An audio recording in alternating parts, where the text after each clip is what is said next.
28 বছর বয়স হয়ে গেছে তোর, আজ পর্যন্ত একটা ছেলেও তোর পছন্দ হলো না। তুই কি ভেবেছিস সারা জীবন ওই সচিবের চেয়ার নিয়ে বসে থাকবি? সমাজ কি আমাদের ছেড়ে কথা বলবে? ড্রয়িং রুমে পিনপতন নিরাপত্তা। হাসনা বেগমের চিৎকারে পুরো বাড়ি কাঁপছে। ইয়ানা সোফা মাথা নিচু করে বসে আছে, তার চোখে পানি, কিন্তু সে কাউকে বুঝতে দিচ্ছে না। ইয়ানার ফুফু সুরাইয়া বেগম মুখ বাঁকিয়ে বলে উঠলেন, আর বলবেই বা না কেন ভাবি, তোমার মেয়ের তো এখন অহংকারে মাটিতে পা পড়ে না। সরকারি বড় অফিসার হয়েছে, এখন কি আর সাধারণ কোনো ছেলেকে তার পছন্দ হবে? রফিক সাহেবের মতো এত বড় একজন ব্যবসায়ী, হ্যাঁ মানছি বয়স একটু বেশি, 40 পার হয়েছে, তাতে কি হয়েছে? ওই রফিক সাহেব রাজি হয়েছিল বলেই তো ওই বিয়েটা হচ্ছিল, আর ও কিনা সবার সামনে লোকটাকে অপমান করে তাড়িয়ে দিল। ফুফু, আপনারা কি ভুলে যাচ্ছেন রফিক সাহেবের চরিত্র কেমন? ওই লোকটার নামে কতগুলো দুর্নীতির মামলা আছে আপনারা জানেন। আমি একজন সরকারি সচিব, আর আপনারা চাচ্ছেন একটা দুর্নীতিবাজ চরিত্রহীন বয়স্ক লোকের সাথে আমি সংসার করি, শুধু আমার বয়স 28 বলে? তো কি করবি তুই? তোর জন্য কি এখন আসমান থেকে রাজপুত্র নেমে আসবে? তোর বয়সী মেয়েদের এখন স্কুলে পড়া বাচ্চা আছে, আর তুই কিনা বিয়ের আসর থেকে বর তাড়িয়ে দিচ্ছিস। তোর বাবা ওই ঘরে অসুস্থ হয়ে পড়ে আছে, ওর যদি আজ কিছু হয়ে যায়, আমি তোকে কোনোদিন ক্ষমা করব না ইয়ানা। ইয়ানা আর কিছু বলতে পারল না, তার গলা ধরে আসছে। একজন সৎ এবং কড়া অফিসার হয়েও আজ নিজের পরিবারের কাছে সে কতটা অসহায়। হঠাৎ পেছন থেকে একটি শান্ত কিন্তু গম্ভীর কণ্ঠ ভেসে আসলো। আন্টি, আপনারা কি ইয়ানাকে একটু শান্তিতে থাকতে দেবেন? ও কোনো অন্যায় করেনি। একজন দুর্নীতিবাজকে বিয়ে না করে ও নিজের এবং আপনাদের সম্মান বাঁচিয়েছে। সবাই অবাক হয়ে পেছনে তাকালো। সিঁড়ির কাছে দাঁড়িয়ে আছে 19 বছরের ইভান। ইভানের বাবা এবং ইয়ানার বাবা রাশেদ সাহেব খুব কাছের বন্ধু। ইভানের বাড়ি অন্য জেলায় হওয়ায় রাশেদ সাহেবই জোর করে তাকে নিজের বাড়িতে রেখে ভার্সিটিতে পড়াচ্ছেন। ইভান এই বাড়িরই একটি অংশ হয়ে গেছে, কিন্তু আজ তার শান্ত চোখে অদ্ভুত এক কাঠিন্য। সুরাইয়া ফুফু রেগে বলে উঠলেন, এই ছেলে, তুমি মাঝখান দিয়ে কথা বলছো কেন? বাবার বন্ধুর রেফারেন্সে এ বাড়িতে থেকে পড়াশোনা করছো, নিজের সীমানায় থাকো। বড়দের কথার মাঝে তোমার নাক গলানোর কোনো দরকার নেই। তুমি কালকের একটা বাচ্চা ছেলে, তুমি এই বিয়ের কি বুঝো? আমি বিয়ের অনেক কিছুই বুঝি ফুপু, অন্তত এতটুকু বুঝি যে বিয়ে মানে একটা মেয়েকে জোর করে কোনো চরিত্রহীন বয়স্ক লোকের হাতে তুলে দেওয়া নয়। ইয়ানা একজন সম্মানিতা নারী, ওর যোগ্যতার কদর আপনারা করতে পারছেন না বলে ওকে এভাবে মানসিক শান্তি নষ্ট করার কোনো অধিকার আপনাদের নেই। তুই থামবি ইভান? তুই আমাদের শেখাবি আমার মেয়ের ভালো কিসে? ওর বিয়ে ভেঙে গেছে, ওর বাবা বিছানায় পড়ে কাঁদছে। এখন কে বিয়ে করবে এই 28 বছরের বয়স্ক মেয়েকে? তুই করবি?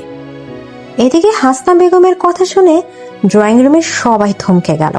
ইয়ানা মাথা তুলে রাগী চোখে মায়ের দিকে তাকালো, কিন্তু সবার শ্বাস আটকে গেল যখন ইভান এক পায়ে গিয়ে এসে খুব স্বাভাবিক গলায় বলল, হ্যাঁ আমি করব। ইভানের কথা শুনে মনে হলো পুরো বাড়িতে বাজ পড়ল। ইয়ানা বসা থেকে ছিটকে উঠে দাঁড়ালো, তার চোখ দুটো রাগে আর অপমানে জ্বলছে। ইয়ানার বড় ভাই ইস্তিয়াক তেড়ে এসে ইভানের কলার চেপে ধরল। তুই কি বললি ফাজিল ছেলে? তোর বয়স কত জানিস তুই? 19 বছর। তুই আমার বোনের দিকে চোখ দিস, আজ তোকে আমি মেরেই ফেলবো। ভাইয়া, হাতটা ছাড়ুন, আমি কোনো অপরাধ করিনি। আন্টি জানতে চাইলেন কে ইয়ানাকে বিয়ে করবে, আমি শুধু আমার উত্তর দিয়েছি। আর বয়সের কথা বলছেন, ইয়ানা আমার থেকে 9 বছরের বড়, তাতে কি হয়েছে? ভালোবাসা আর সম্মানের কোনো বয়স হয় না। জাস্ট শাট আপ ইভান, একদম চুপ। এদিকে ইয়ানের চিৎকারে ইস্তিয়াক ইভানকে ছেড়ে দিল। ইয়ানা কাঁপতে কাঁপতে ইভানের সামনে গিয়ে দাঁড়ালো। ইয়ানার চোখে পানি টল টল করছে, কিন্তু চেহারায় সজীবের সেই কঠোরতা। তোমার সাহস তো কম নয় ইভান, তুমি আমাকে করুণা করছো? আমার বিয়ে হচ্ছে না বলে তুমি একটা 19 বছরের ভার্সিটি পড়া স্টুডেন্ট আমাকে দয়া দেখাচ্ছ?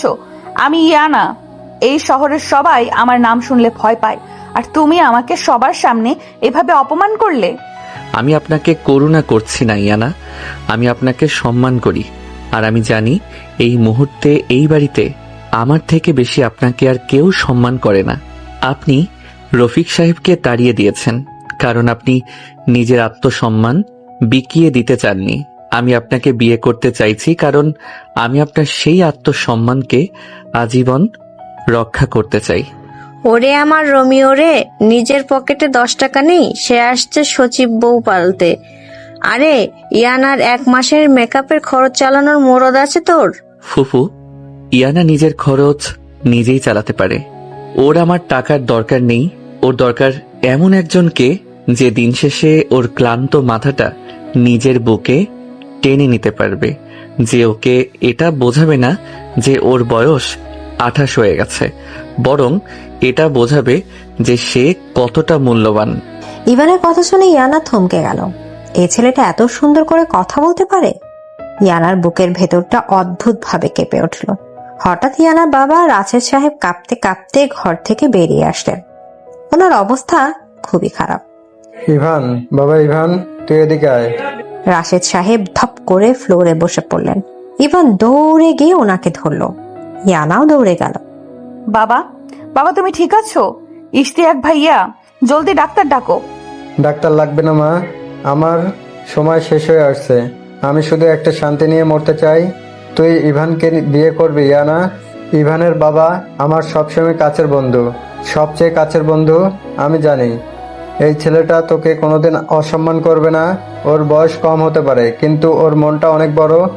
বাবা তুমি এসব কি বলছো? ওর মাত্র 19 বছর বয়স। মানুষ হাসবে বাবা, সমাজ আমাকে নিয়ে নোংরা কথা বলবে। সমাজ তোর চোখের পানি মুছতে আসবে না রে মা। আজ যখন ওই রফিক তোকে অপমান করছিল তখন সমাজ কোথায় ছিল? ইভান তোকে সম্মান দিয়েছে। তুই যদি আমাকে ভালোবাসিস তবে আমার এই শেষ ইচ্ছাটা রাখ। রাশেদ সাহেব হাউ মাউ করে কেঁদে উঠলেন। ইয়ানা বাবার কান্না সহ্য করতে পারল না। সে পাথরের মতো জমে গেল। ইভান খুব শান্তভাবে রাশেদ সাহেবের হাত ধরে বলল, আঙ্কেল, আপনি কাঁদবেন না। ইয়ানা রাজি। আমি আজই এই মুহূর্তেই ওকে বিয়ে করব। তুই পাগল হয়েছিস রাশেদ? এই বাচ্চা ছেলের হাতে তুই ইয়ানাকে তুলে দিবি? হ্যাঁ দেব। আমার মেয়ের জন্য ওর থেকে ভালো ছেলে আর হতে পারে না। ইশতিয়াক, তুই এখন এই কাজের ব্যবস্থা কর, আজই বিয়ে দেব। পরিবারের আর কারো কিছু বলার সাহস হলো না।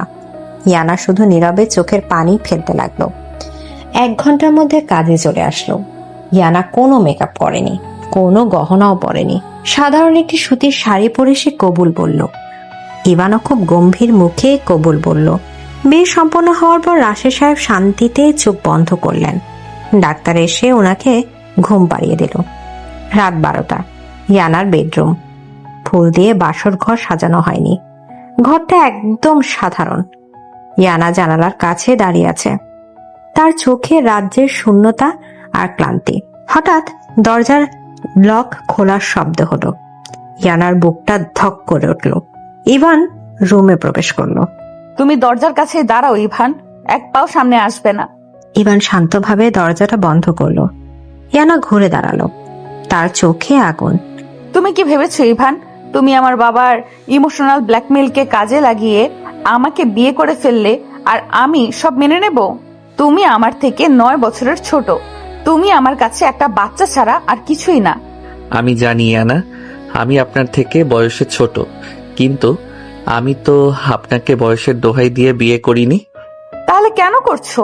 আমার পদমর্যাদা দেখে, আমার টাকা দেখে, নাকি বন্ধুদের কাছে গল্প করার জন্য যে তুমি একজন সচিবকে বিয়ে করেছো? ইয়ানার কথাগুলো তীরের মতো ইভানের বুকে বিঁধল। কিন্তু ইভান একটু রাগ করলো না। সে খুব ধীর পায়ে ইয়ানার দিকে এগিয়ে গেল। ইয়ানা 1 পা পিছিয়ে গেল। আমি বলেছি কাছে আসবে না। এই বিয়েটা একটা চুক্তি। বাবার শারীরিক অবস্থার জন্য আমি বাধ্য হয়েছি, কিন্তু তুমি কখনো আমার স্বামীর অধিকার পাবে না। তুমি ওই সোফায় ঘুমাবে আর আমি বিছানায়। আমাদের মধ্যে কোনো সম্পর্ক নেই। ইভান ইয়ানার চোখের দিকে স্থির দৃষ্টিতে তাকিয়ে থাকলো। ইয়ানার চোখ দুটো লাল হয়ে আছে, সারাদিনের কষ্টে ফুলে গেছে। ইভান দীর্ঘশ্বাস ফেলে বলল, আপনার কি মনে হয় আমি আপনার কাছে অধিকার চাইতে এসেছি? ইয়ানা, আমি জানি আপনি কতটা ক্লান্ত। সকাল থেকে আপনাকে শুধু অপমানই করা হয়েছে। আপনার নিজের পরিবার আপনাকে বুঝলো না। আপনি কি ভেবেছেন আমি এখন আপনার কাছে এসে রোমান্টিক কথা বলবো আর আপনি গলে যাবেন? আমি এতটাও বোকা নই। তাহলে কি চাও তুমি? কেন বিয়ে করলে আমাকে? কারণ আমি চাইনি আপনি একা একা কাঁদন। ইভানের এই একটা কথায় ইয়ানার বুকের ভেতরটা মোচড় দিয়ে উঠল। সে শক্ত হয়ে দাঁড়িয়ে থাকলো, কিন্তু তার চোখের পানি আর মানল না। টুপ করে এক ফোঁটা পানি গড়িয়ে পড়ল। আপনি একজন কড়া অফিসার ইয়ানা। আপনি সারা দেশকে শাসন করেন, কিন্তু নিজের কষ্ট কাউকে দেখাতে পারেন না। আমি আপনার স্বামী হিসেবে এই ঘরে ঢুকিনি। আমি আপনার সেই মানুষটা হতে এসেছি যার সামনে আপনি নির্দ্বিধায় কাঁদতে পারবেন। আমার কারোর করুণার দরকার নেই, তুমি যাও এখান থেকে। ইয়ানা মুখ ঘুরিয়ে নিল। সে শব্দ করে কাঁদতে শুরু করলো। ইভান আর কোনো কথা না বলে আলমারি থেকে একটা পাতলা কম্বল বের করলো। সে সোফায় গিয়ে বসলো। ইয়ানা আর চোখে দেখলো ছেলেটা কোনো তর্ক করলো না, কোনো জোরও করলো না। তুমি কি সত্যি ওই সোফায় ঘুমাবে? সোফাটা অনেক ছোট, তোমার কষ্ট হবে। আমার কষ্ট নিয়ে আপনাকে ভাবতে হবে না ইয়ানা। আপনি বিছানায় ঘুমান। আপনার কাল সকালে অফিস আছে। আপনার রেস্ট দরকার। ইয়ানা অবাক হয়ে তাকিয়ে থাকলো। 19 বছরের একটা ছেলে এত ম্যাচিউরড হয় কিভাবে? ইয়ানা কিছু না ভুলে বিছানায় গিয়ে শুয়ে পড়লো, কিন্তু তার ঘুম আসছে না। সে এপাশ ওপাশ করছে। হঠাৎ তার মনে হলো আজ সারাদিন সে কিছু খায়নি। পেটের ভেতরটা জ্বলে যাচ্ছে ক্ষুধায়, কিন্তু এখন রাত 1টা বাজে। সে কিভাবে বাইরে গিয়ে খাবার আনবে? হঠাৎ ইভান সোফা থেকে উঠে দাঁড়ালো। সে রুম থেকেও বেরিয়ে গেল। ইয়ানা ভাবলো ছেলেটা রাগ করে চলে গেল হয়তো, কিন্তু 10 মিনিট পর ইভান ফিরে এলো। তার হাতে একটা প্লেটে ভাত, একটু ডাল আর ডিম ভাজি। উঠে বসুন ইয়ানা। আমি খাবো না। বাচ্চাদের মতো জেদ করবেন না। আমি জানি আপনি সকাল থেকে এক গ্লাস পানি ছাড়া কিছু খাননি। উঠে বসুন। আমি বলেছি না আমি খাবো না। তুমি আমাকে অর্ডার করার কে? ইভান প্লেটটা সাইড টেবিলে রাখলো। সে ইয়ানার একদম কাছে এসে দাঁড়ালো। ইয়ানা ভয় পেয়ে একটু পিছিয়ে গেল। ইভান হঠাৎ ইয়ানার হাত ধরে তাকে বিছানা বসিয়ে দিল। How dare you! তুমি আমার গায়ে হাত দিলে? আমি আপনার স্বামী ইয়ানা। এতটুকু অধিকার তো আল্লাহ আমাকে দিয়েছেন যে আমার বউ না খেয়ে থাকলে তাকে আমি জোর করে হলেও খাওয়াবো। এদিকে ইভানের গলার স্বরে এতই একটা গম্ভীর শাসন ছিল যে ইয়ানা আর কথা বলতে পারল না। ইভান প্লেটটা হাতে নিয়ে এক লোকমা ভাত মাখিয়ে ইয়ানার মুখের সামনে ধরলো। মুখ খুলুন। আমি নিজে খেতে পারি। জানি পারেন, কিন্তু আজ আমি খাইয়ে দেব। হা করুন। ইয়ানা মন্ত্রমুগ্ধের মতো মুখ খুলল। ইভান খুব যত্ন করে তাকে খাইয়ে দিতে লাগলো। ইয়ানার চোখে আবার পানি চলে আসলো। এত বছর ধরে সে শুধু একা লড়াই করেছে। কেউ কখনো এভাবে তাকে খাইয়ে দেয়নি, কেউ তার যত্ন নেয়নি। তুমি এত ভালো কেন ইভান? তুমি তো জানো আমি তোমাকে কখনো ভালোবাসতে পারবো না। ভালোবাসতে হবে না ইয়ানা। আপনি শুধু আমাকে সহ্য করা শিখুন, বাকিটা আমি একাই সামলে নেব। ইয়ানার খাওয়া শেষ হলে ইভান পানি খাইয়ে দিল। তারপর সে টিস্যু দিয়ে ইয়ানার মুখটাও মুছিয়ে দিল। ইয়ানা ইভানের চোখের দিকে তাকিয়ে থাকলো। ইভানের চোখে কোনো লোভ নেই, কোনো তাড়াহুড়া নেই, আছে শুধু এক অদ্ভুত স্নিগ্ধ মায়া।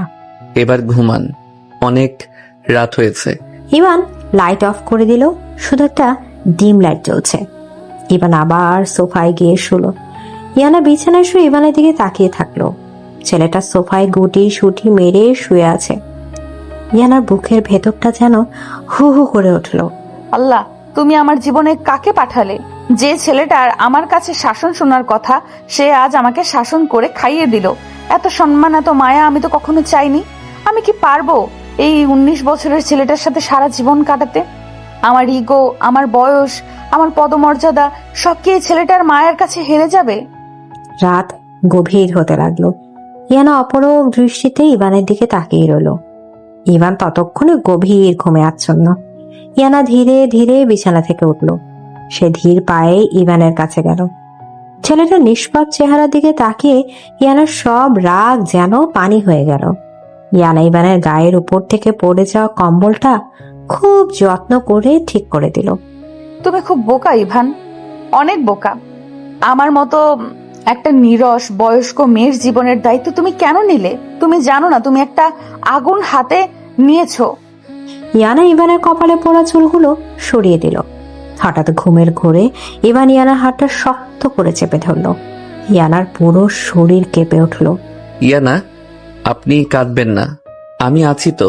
এদিকে ইয়ানার চোখ দিয়ে অঝরে পানি পড়তে লাগলো। সে ইভানের হাত থেকে নিজের হাতটা ছাড়ালো না। সে সোফার পাশে ফ্লোরে বসে পড়ল এবং ইভানের হাতে মাথা রেখে নিঃশব্দে কাঁদতে লাগলো। জীবনে প্রথমবার ইয়ানার মনে হলো সে একা নয়। তার এই বিশাল পদমর্যাদার বয়সের দেয়ালের ওপারে এমন একজন আছে যে তাকে শুধু ইয়ানা হিসেবেই ভালোবাসে। ভোরের আলো মাত্র ফুটতে শুরু করেছে। জানালার ফাঁক গলে এক চিলতে রোদ এসে পড়েছে ইয়ানার মুখে। ইয়ানা ধীরে ধীরে চোখ খুলল। চোখ খুলে সে বুঝতে পারল সে বিছানায় নেই, ফ্লোরে বসে আছে, আর তার মাথাটা রাখা ইভানের হাতের উপর। সোফায় শোয়া ইভানের একটা হাত নিচে ঝুলে আছে, আর ইয়ানা সারা রাত সে হাতটা আঁকড়ে ধরেই ঘুমিয়েছে। ইয়ানার বুকটা ধক করে উঠল। সে তড়িঘড়ি করে উঠে দাঁড়াতে গেল, কিন্তু সারা রাত ফ্লোরে বসে থাকায় তার পিঠ আর কোমর তীব্র ব্যথা করছে। আউচ! আল্লাহ, আমি সারা রাত এইভাবে ফ্লোরে বসেছিলাম? কি ভেবেছিলাম আমি এই পিচ্চি ছেলেটার মায়ায় আমি পড়ে যাচ্ছি? অসম্ভব। ইয়ানার নড়াচড়ার শব্দে ইভানের ঘুম ভেঙে গেল। সে চোখ কচলে উঠে বসলো। ফ্লোরে বসে থাকা ইয়ানাকে দেখে এসে বেশ অবাক হলো। ইয়ানা, আপনি নিচে ফ্লোরে কি করছেন? তো তোমার তাতে কি? আমার নিজের ঘর, আমি যেখানে খুশি বসে থাকবো। তুমি জেরা করার কে? আমি জেরা করছি না, কিন্তু সারা রাত কি আপনি ফ্লোরেই বসেছিলেন? বিছানায় ঘুমাননি কেন? আমার ইচ্ছা হয়নি তাই ঘুমাইনি। তুমি এত কথা বলো কেন ইভান? আমার রুটিন নিয়ে তোমাকে মাথা ঘামাতে হবে না, তুমি তোমার নিজের কাজ করো। ইয়ানা প্রচন্ড ইগো নিয়ে কথাগুলো বলে হনহন করে ওয়াশরুমের দিকে চলে গেল। ইভান সোফায় বসে একটা দীর্ঘশ্বাস ফেলল। সে নিজের ডান হাতের দিকে তাকালো। হাতটা অবশ হয়ে আছে। সে বুঝতে পারলো ইয়ানা সারা রাত তার হাত ধরে ফ্লোরে ঘুমিয়েছে। ইভানের ঠোঁটের কোণে একটা স্নিগ্ধ হাসি ফুটে উঠল। মেয়েটা বাইরে থেকে যতটা পাষাণ, ভেতর থেকে ততটাই নরম আর অভিমানী। সকাল 8টা। ড্রয়িং রুমে রাশেদ সাহেব সোফায় হেলান দিয়ে বসে আছেন। ওনার শরীরটা আজ একটু ভালো, তবে চেহারায় অপরাধ বোধ স্পষ্ট। ওনার সামনে ইভান মাথা নিচু করে দাঁড়িয়ে আছে। হাসনা বেগম, ইশতিয়াক, সুরাইয়া ফুফু সেখানে উপস্থিত। রাশেদ সাহেবের হাতে ফোন। তিনি কাঁপা কাঁপা হাতে তার দীর্ঘদিনের বন্ধু এবং ইভানের বাবা আবরার সাহেবকে কল দিয়েছেন। কলটা স্পিকারে দেয়া। হ্যালো আশেদ, কি রে দোস্ত, শরীর কেমন তোর? কাল সারা রাত তোকে ট্রাক করলাম, তোর বউ ফোন ধরে বললো তুই নাকি ঘুমাচ্ছিস। আবরার দোস্ত, তুই আমাকে মাফ করে দিস। আমি কাল রাতে এমন একটা কাজ করেছি যার জন্য তুই আমাকে সারা জীবন গালি দিলেও আমার পাপের প্রায়শ্চিত্ত হবে না। কি বলছিস এসব? কি করছিস তুই? ইভানের কিছু হয়নি তো? ছেলেটা ঠিক আছে? ইভান ঠিক আছে দোস্ত, কিন্তু আমি কাল রাতে ইয়ানার সাথে ইভানের বিয়ে দিয়ে দিয়েছি। ফোনের ওপাশে কয়েক সেকেন্ডের জন্য পিন পথন নীরবতা। এরপর হঠাৎ একটা থালা বা গ্লাস ভাঙার শব্দ শোনা গেল। স্পষ্ট বোঝা গেল আবরার সাহেবের পাশে ইভানের মা সালমা বেগম দাঁড়িয়েছিলেন এবং কথাগুলো শুনে তার হাত থেকে কিছু একটা পড়ে গেছে। রাশেদ, তুই কি পাগল হয়ে গেছিস? এসব কি ধরনের ফাজলামি? আমার ছেলেটার বয়স মাত্র 19, ও কেবল ভার্সিটি সেকেন্ড ইয়ারে পড়ে। আর তোর মেয়ে ইয়ানা, ও তো 28 বছরের একজন বয়স্ক মেয়ে। ও তো ইভানার থেকে 9 বছরের বড়। একজন সরকারি সচিবের সাথে তুই আমার বাচ্চা ছেলেটার বিয়ে দিয়ে দিলি? আমাকে একবার জানানোর প্রয়োজন মনে করলি না? দোস্ত, আমার পরিস্থিতিটা তুই বোঝার চেষ্টা কর। কাল ওই রফিক বিয়ের আসর থেকে উঠে যাওয়ার পর আমার মেয়েটাকে সবাই যেভাবে অপমান করেছিল আমি সহ্য করতে পারছিলাম না। আমার হার্টে প্রচন্ড ব্যথা শুরু হয়েছিল। আমি ভেবেছিলাম আমি মরে যাব। তখন ইভান নিজে এসে ইয়ানাকে বিয়ে করার প্রস্তাব দেয়। ভাইয়া, আপনি এটা কি করলেন? ইভান তো একটা অবুঝ ছেলে, ও আবেগের বশে একটা ভুল সিদ্ধান্ত নিয়েছে। কিন্তু আপনি তো একজন বাবা, আপনি কিভাবে আপনার বন্ধুর ছেলের সাথে এত বড় একটা প্রতারণা করলেন? আমার ছেলের ঘাড়ের উপর আপনার 28 বছরের বয়স্ক মেয়েটাকে চাপিয়ে দিলেন। ঠিক ওই মুহূর্তে ইয়ানা ড্রয়িং রুমে প্রবেশ করছিল। তার পরনে একটা অফ হোয়াইট রঙের ফর্মাল শাড়ি, চুলগুলো পরিপাটি করে বাঁধা, চোখে মুখে কড়া সচিবের গাম্ভীর্য।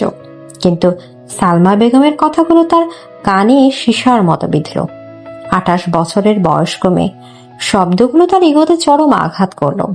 ইয়ানার পা দুটো যেন ফ্লোরের সাথে আটকে গেল। দেখলে তো রাশেদ, আমি কাল রাতেই বলেছিলাম এই বিয়ে কেউ মানবে না। এখন তোকে তোর বন্ধুর বউয়ের কাছ থেকে কথা শুনতে হচ্ছে। কথা শোনাবো না তো কি করবো ভাবি? ইয়ানা অনেক বড় অফিসার হতে পারে, কিন্তু আমার ইভানের কাছে তো ও একটা বয়স্ক মহিলা ছাড়া আর কিছুই না। সমাজ কি বলবে আমাদের? সবাই হাসবে, বলবে আবরার সাহেব ছেলের বয়সের থেকে বড় একটা মেয়েকে ঘরে এনেছে শুধু মেয়ের সরকারি ক্ষমতা আর টাকার লোভে। ইয়ানার চোখ দুটো পানিতে ভরে আসলো, কিন্তু সে কোনোভাবেই সবার সামনে কাঁদবে না। সে নিজেকে শক্ত করে দাঁড়িয়ে রইল। হঠাৎ ইভান এগিয়ে গিয়ে রাশেদ সাহেবের হাত থেকে ফোনটা নিয়ে নিল। মা, তুমি শান্ত হও। ইভান, বাবা তুই এসব কি করেছিস? তুই কি পাগল হয়ে গেছিস? তোর কি একবার আমাদের কথা মনে পড়লো না? মা, আমি যা করেছি খুব ভেবেচিন্তেই করেছি। আমি কোনো অবুঝ বাচ্চা নই যে আবেগের বশে এমন একটা সিদ্ধান্ত নেব। ইয়ানা আমার স্ত্রী। তুমি আর বাবা প্লিজ ওকে নিয়ে এমন কোনো কথা বলো না যা শুনলে ওর খারাপ লাগে। আমি ওকে সম্মান করি, আর আমি চাই আমার পরিবারও ওকে সম্মান করুক। ইভান, তুই কিন্তু বেশি বাড়াবাড়ি করছিস। কালকের একটা ছেলে তুই তুই আমাদের শেখাবি সম্মান কাকে বলে? বাবা, আমি তোমাদের শেখাচ্ছি না, কিন্তু আমি আমার স্ত্রীকে অসম্মান হতে দিতে পারি না। আমি জানি তোমাদের কাছে বিষয়টা মেনে নেওয়া কঠিন, কিন্তু আমি ইয়ানাকে ভালোবেসেই বিয়ে করেছি। তোমরা যদি আমাকে একটুও ভালোবাসো তবে আমার এই সিদ্ধান্তটাকে মেনে নাও। ইভানের কথাগুলো এতই শান্ত আর দৃঢ় ছিল যে ফোনের ওপাশে আবরার সাহেব এবং সালমা বেগম দুজনেই চুপ হয়ে গেলেন। ইয়ানা অবাক দৃষ্টিতে ইভানের দিকে তাকিয়ে রইল। এই 19 বছরের ছেলেটা এতগুলো মানুষের সামনে দাঁড়িয়ে এত শক্তভাবে তাকে ডিফেন্ড করছে। ইয়ানার বুকের ভেতর জমে থাকা বরফটা যেন একটু একটু করে গলতে শুরু করলো। আবরার, তুই তো আমাকে চিনিস দোস্ত। আমি কখনোই তোর অমঙ্গল চাইবো না। কয়েকদিন সময় নিয়ে মাথা ঠান্ডা করে চিন্তা কর, তারপর না হয় তোরা ঢাকায় আয়, সামনাসামনি কথা বলবো। ঠিক আছে রাশেদ, আমি এখন ফোন রাখছি। আমার স্ত্রীর প্রেসার বেড়ে গেছে, ওকে ডাক্তার দেখাতে হবে। এদিকে ফোনটা কেটে গেল। ড্রয়িং রুমে এক অদ্ভুত ঘুমোট পরিবেশ। ইয়ানা একটা দীর্ঘশ্বাস ফেলে ডাইনিং টেবিলের দিকে এগিয়ে গেল। ইভানও ফোনটা টেবিলে রেখে ডাইনিং এ এসে বসলো। হাসনা বেগম আর সুরাইয়া ফুফু আর চোখে ইভানকে দেখতে লাগলেন। তা ইভান সাহেব, বইয়ের টাকায় চলতে কেমন লাগে? ফুফুর কথা শুনে ইয়ানা খাওয়ার প্লেট থেকে হাত সরিয়ে নিল। তার চোখ দুটো রাগে জ্বলে উঠল। ইভান খুব শান্তভাবে রুটি ছিঁড়তে ছিঁড়তে ফুফুর দিকে তাকালো। বইয়ের টাকায় চলবো কেন ফুপু? আমার বাবা আমাকে প্রতি মাসে যে হাত খরচ আর ভার্সিটির বেতন পাঠান তা দিয়ে আমার খুব ভালোভাবেই চলে যায়। ওমা, তাই নাকি? তো বইয়ের মেকআপের খরচ, বইয়ের শাড়ির খরচ এগুলো কে দেবে? তুমি তো কালকের একটা বাচ্চা ছেলে, তোমার পকেটে থাকে 100 টাকা আর তোমার বউ মাসে কামায় লাখ টাকা। তোমার তো উচিত বইয়ের অফিসে গিয়ে তার পিএস হয়ে কাজ করা। ঠিক তো বলছে ফুপি, আমাদের ইয়ানার তো ড্রাইভার দরকার। ইভান ভার্সিটি বাদ দিয়ে গাড়ি চালাতে পারে, অন্তত বউয়ের টাকায় বসে বসে খেতে হবে না। ইস্তেয়াক আর ফুফু হো হো করে হেসে উঠল। ইভান কিছু বলল না, সে শুধু এক গ্লাস পানি খেয়ে চুপচাপ বসে রইল। কিন্তু ইয়ানার সহ্য হলো না। সে ধপ করে টেবিলের উপর হাত দিয়ে বাড়ি মারল। সবাই চমকে উঠল। Just enough. ফুফু ভাইয়া, আপনারা কি নিজেদের লিমিট ক্রস করে যাচ্ছেন না? লিমিট ক্রস মানে? আমরা তো সত্যি কথাই বলছি। সত্যি কথা বলার একটা ভদ্রতা আছে ফুফু। ইভান আমার স্বামী। আমার স্বামীর পকেটে 100 টাকা থাকুক আর 10 টাকা থাকুক, সেটা নিয়ে আপনাদের মাথা ঘামানোর কোনো দরকার নেই। আমার খরচ কে চালাবে আর ইভানের ভার্সিটির বেতন কে দিবে সেটা আমাদের স্বামী স্ত্রীর ব্যক্তিগত ব্যাপার। ইনায়া, তুই গুরুজনদের মুখের উপর তর্ক করছিস? একটা বাচ্চা ছেলের জন্য তুই তোর ফুফুর সাথে বেয়াদবি করছিস? আমি বেয়াদবি করছি না মা, আমি শুধু আমার স্বামীর সম্মান রক্ষা করছি। ইভান এই বাড়িতে আশ্রিত হতে পারে, কিন্তু এখন সে আমার স্বামী। আমার স্বামীকে কেউ অসম্মান করলে আমি সেটা চুপচাপ মেনে নিব, এমনটা ভাবার কোনো কারণ নেই। এদিকে ইয়ানা কথাগুলো বলে আর এক মুহূর্ত সেখানে দাঁড়ালো না। সে নিজের ব্যাগটা নিয়ে সোজা বাসা থেকে বেরিয়ে গেল। ইভান অবাক হয়ে ইয়ানা যাওয়ার পথের দিকে তাকিয়ে রইল। যে মেয়েটা কাল রাতে তাকে নিজের ধারে কাছে ঘেঁষতে দেয়নি, সেই মেয়েটা আজ সবার সামনে তাকে স্বামী হিসেবে স্বীকৃতি দিয়ে গেল। ইভানের ঠোঁটে একটা বিজয়ের হাসি ফুটে উঠল। দুপুর 2টা। সচিবালয় ইয়ানার অফিস রুম। ইয়ানা একটা গুরুত্বপূর্ণ ফাইলে সাইন করছে, কিন্তু তার মনোযোগ কাজে নেই। বারবার ইভানের সেই শান্ত মুখটা তার চোখের সামনে ভেসে উঠেছে। কিভাবে ছেলেটা নিজের বাবা মায়ের সামনে দাঁড়িয়ে তার পক্ষ নিল? ইয়ানা কলমটা টেবিলে রেখে চোখ বন্ধ করে ইভানের কথাগুলো ভাবতে লাগলো। হঠাৎ দরজায় নক হলো। ম্যাডাম, আসতে পারি? Yes Anis, come in. Madam, এই ফাইলের কাজগুলো তো আটকে আছে, আপনি যদি একটু দেখে দিতেন। ফাইলগুলো টেবিলে রাখো, আমি পরে দেখছি। আনিস ফাইলগুলো রেখে চলে গেল। ইয়ানা আবার ইভানের চিন্তায় মগ্ন হলো। সে বুঝতে পারছে না তার ভেতর কি হচ্ছে।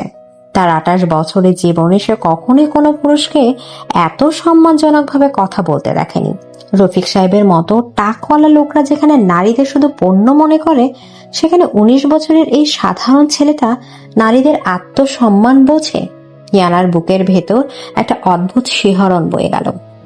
অন্যদিকে ভার্সিটির ক্যাফেটেরিয়া ইভান আর তার বেস্ট ফ্রেন্ড নাবিল বসে আছে। কিরে ইরফান, তোর মুখটা এমন শুকনা কেন? সারা রাত ঘুমাসনি নাকি? আরে না, এমনিতেই একটু টায়ার্ড। শোন, কালকে কিন্তু আমাদের প্রজেক্টের লাস্ট ডেট। তুলি বলেছিল ওর কিছু প্রবলেম হচ্ছে কোডিং এ, তুই ওকে একটু হেল্প করে দিস। আচ্ছা ঠিক আছে, তুলিকে বলিস আমার সাথে দেখা করতে। ইভান কফি খাচ্ছে আর ভাবছে ইয়ানার কথা। মেয়েটা সকালে না খেয়েই অফিসে চলে গেছে। দুপুরে কি কিছু খেয়েছে? ইভানের খুব ইচ্ছে করছে ইয়ানাকে একটা কল দিতে, কিন্তু ইয়ানার রাগী চেহারার কথা ভেবে সে আর কল দেওয়ার সাহসই পেল না। রাত 9টা, বাইরে ঝুম বৃষ্টি হচ্ছে। ইয়ানা অফিস থেকে ফিরেছে। সারাদিনের কাজের চাপে আর সকালে না খাওয়ার কারণে তার প্রচন্ড মাথা ব্যথা করছে। সে কোনো মতে রুমে ঢুকে ব্যাগটা সোফায় ছুঁড়ে ফেলে বিছানায় শুয়ে পড়ল। তার চোখ দুটো ব্যথায় টনটন করছে। একটু পর ইভান রুমে ঢুকলো। ইয়ানাকে এভাবে বিছানায় শুয়ে থাকতে দেখে সে বুঝতে পারলো ইয়ানার শরীর খারাপ। ইভান কোনো শব্দ না করে নিজের ভেজা ছাতাটা ব্যালকনিতে রেখে আসলো। তারপর সে চুপচাপ ড্রয়ার থেকে একটা পেইন কিলার আর এক গ্লাস পানি নিয়ে ইয়ানার বিছানার পাশে এসে দাঁড়ালো। ইয়ানা, উঠে একটু ওষুধটা খেয়ে নিন। ইয়ানা চোখ খুলে ইভানকে দেখলো। ছেলেটার চুলগুলো বৃষ্টির পানিতে ভিজে আছে, মুখে একটা অদ্ভুত স্নিগ্ধ মায়া। ইয়ানার কেন যেন আজ আর রাগ দেখাতে ইচ্ছা করলো না। সে কোনো কথা না বলে উঠে বসলো। ইভানের হাত থেকে ওষুধটা নিয়ে খেয়ে নিল। আপনার কি মাথা খুব ব্যথা করছে? সারাদিন কাজের খুব প্রেসার ছিল। আপনি শুয়ে পড়ুন, আমি আসছি। এদিকে ইভান রুম থেকে বেরিয়ে গেল। ইয়ানা আবার চোখ বন্ধ করে শুয়ে পড়ল। প্রায় 15 মিনিট পর ইভান রুমে ফিরল। তার হাতে এক মগ ধোয়া ওঠা কফি আর একটা বামের কৌটা। পুরো রুমে কফির মিষ্টি একটা সুবাস ছড়িয়ে পড়ল। ইভান কফির মগটা সাইড টেবিলে রেখে বিছানার একপাশে বসলো। ইয়ানা, একটু উঠে বসুন বা কফিটা খেয়ে নিন, ভালো লাগবে। ইয়ানা খুব ধীরে ধীরে উঠে বসলো। ইভান কফির মাগটা ইয়ানার হাতে দিল। ইয়ানা কফিতে একটা চুমুক দিল। কফিটা এত পারফেক্ট হয়েছে যে ইয়ানার সব ক্লান্তি যেন এক চুমুকেই অর্ধেক গায়েব হয়ে গেল। কফিটা তুমি বানিয়েছো? কেমন হয়েছে? ভালো। ইয়ানা কফি খেতে লাগলো। ইভান খুব সন্তর্পণে বামের কৌটাটা খুললো। সে একটু বাম নিজের আঙুলে নিয়ে ইয়ানার কপালে ছুঁয়ে দিল। ইভানের আঙুলের স্পর্শে ইয়ানার পুরো শরীর যেন বিদ্যুৎ স্পৃষ্ট হলো। সে চমকে ইভানের দিকে তাকালো। কি করছো তুমি? চুপচাপ বসে থাকুন তো, বাচ্চাদের মতো শুধু ছটফট করেন। ইভানের গলার স্বরে এতই একটা মিষ্টি শাসন ছিল যে ইয়ানার কোনো প্রতিবাদ করতে পারল না। ইভান খুব ধীর হাতে পরম মমতায় ইয়ানার কপালে আর রগে বাম মালিশ করে দিতে লাগলো। ইভানের হাতের স্পর্শ এত স্নিগ্ধ আর আরামদায়ক ছিল যে ইয়ানা চোখ বন্ধ করে ফেলল। বাইরের বৃষ্টির শব্দ আর রুমের ভেতরের এক অদ্ভুত নীরবতা, সব মিলিয়ে এক মায়াবী পরিবেশ তৈরি হলো। ইভান মালিশ করতে করতে ইয়ানার মুখের দিকে তাকিয়ে রইল। ইয়ানার লম্বা পাপড়িগুলো কেঁপে কেঁপে উঠছে।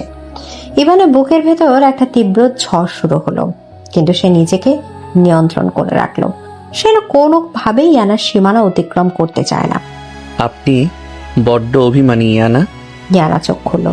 ইভানের মুখটা তার খুব কাছাকাছি। ইভানের চোখের গভীরতা দেখে ইয়ানা যেন হারিয়ে গেল। তুমি কেন করছো এসব ইভান? সকালে তোমার পরিবার তোমাকে কত কথা শোনালো, ফুফু তোমাকে অপমান করলো, আমি তোমাকে দূরে ঠেলে দিলাম, তারপরেও তুমি আমার এত যত্ন নিচ্ছ কেন?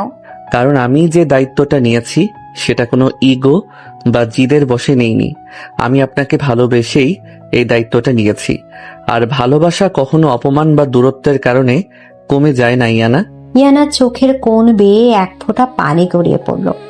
ইভান তার বুড়ো আঙুল দিয়ে খুব যত্নে সে পানি মুছে দিল। ইভানের এই আলতো স্পর্শে ইয়ানার ভেতরকার সব ইগো, সব বয়স আর পদের অহংকার যেন ভেঙে চুর মার হয়ে গেল। তুমি জানো ইভান, আমার এই 28 বছরের জীবনে কেউ কোনোদিন আমাকে এভাবে যত্ন করেনি। সবাই শুধু আমার থেকে পারফেকশন চেয়েছে। আমার বাবা চেয়েছে আমি ভালো স্টুডেন্ট হই, আমার মা চেয়েছে আমি ভালো অফিসার হই, কিন্তু আমি যে একজন সাধারণ মেয়ে যার একটু যত্নের দরকার, একটু ভালোবাসার দরকার, এটি কেউ বুঝতেই চায়নি। ইয়ানা কথাগুলো বলতে বলতে ফুপিয়ে কেঁদে উঠল। ইভান আর নিজেকে ধরে রাখতে পারল না। সে খুব আলতো করে ইয়ানার মাথাটা নিজের বুকের সাথে চেপে ধরল। ইয়ানাও আর কোনো বাধা দিল না। সে একজন অবোধ শিশুর মতো ইভানের বুকে মুখ লুকিয়ে কাঁদতে লাগলো। আমি জানি ইয়ানা, আমি সব জানি। আজ থেকে আপনাকে আর একা একা কাঁদতে হবে না। আমি আছি। আপনার এই 19 বছরের বাচ্চা স্বামীটা সব সময় আপনার ছায়া হয়ে থাকবে। ইয়ানা ইভানের শার্টটা খামচে ধরে আরো জোরে কেঁদে উঠল। বাইরের বৃষ্টির শব্দের সাথে মিলেমিশে একাকার হয়ে গেল একটি মেয়ের দীর্ঘদিনের জমে থাকা কষ্ট আর একটু ছেলের নীরব ভালোবাসার প্রতিশ্রুতি। বয়সের দেয়াল, ইগোর পাহাড়, সব কিছু যেন এই একটি স্নিগ্ধ রাতে ধুয়ে মুছে যেতে শুরু করলো। এদিকে সকালের মিষ্টি রোদ ইয়ানার মুখে পড়তে ইয়ানা ধীরে ধীরে চোখ খুলল। চোখ খুলে সে বুঝতে পারল সে বিছানায় নেই, বরং কাল রাতের মতো ফ্লোরে বসেই ইভানের বুকে মাথা রেখে ঘুমিয়ে আছে। আর ইভান তাকে 2 হাতে জড়িয়ে ধরে গভীর ঘুমে আচ্ছন্ন। ইয়ানার বুকটা ধক করে উঠল। তার 28 বছরের জীবনে সে কখনোই কারো এত কাছাকাছি আসেনি।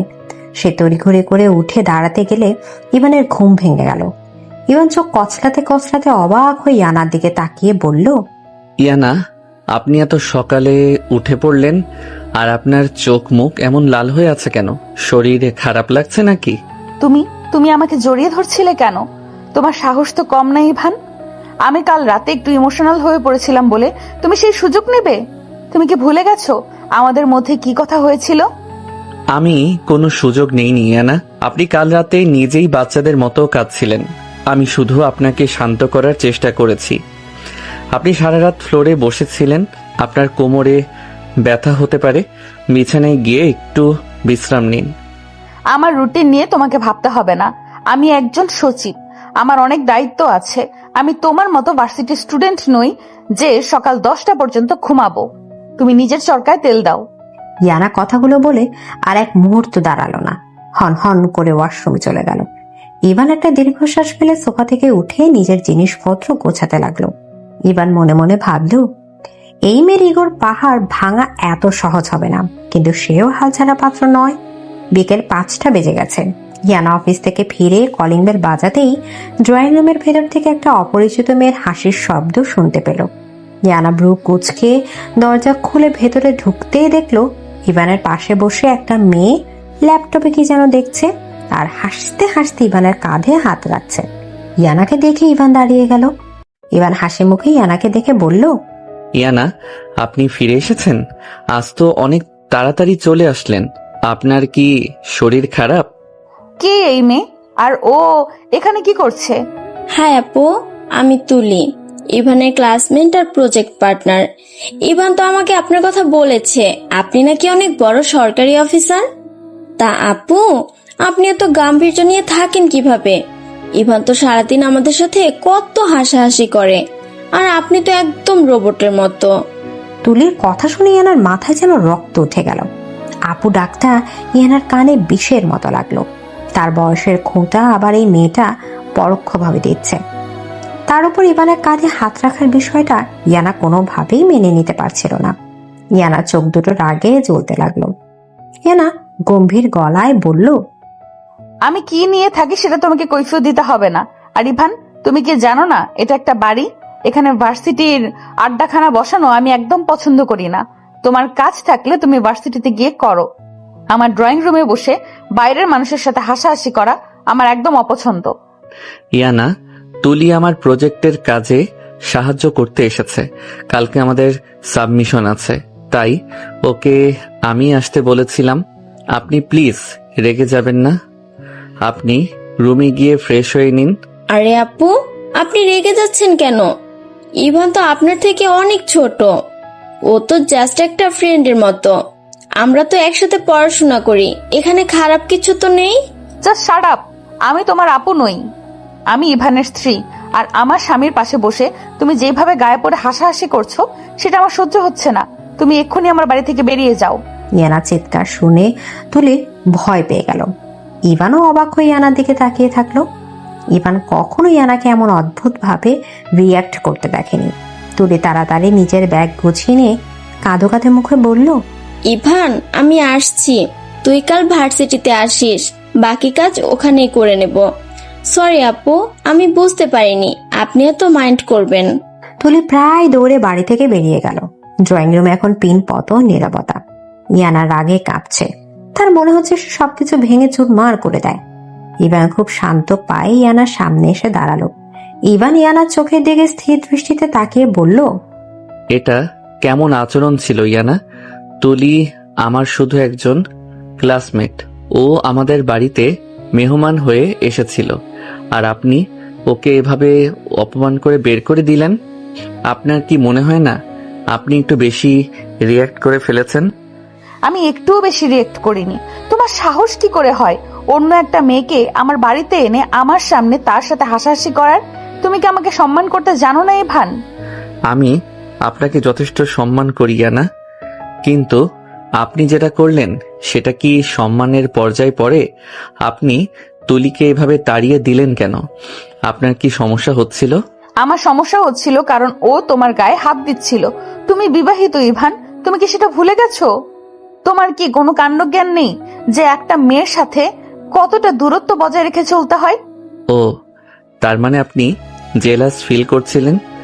28 বছরের কড়া সচিব ইয়ানা তার 19 বছরের বাচ্চা স্বামীর জন্য জেলাস ফিল করছে। এদিকে ইভানের মুখে এমন একটা বাঁকা হাসি দেখে ইয়ানার ইগোতে চরম আঘাত লাগলো।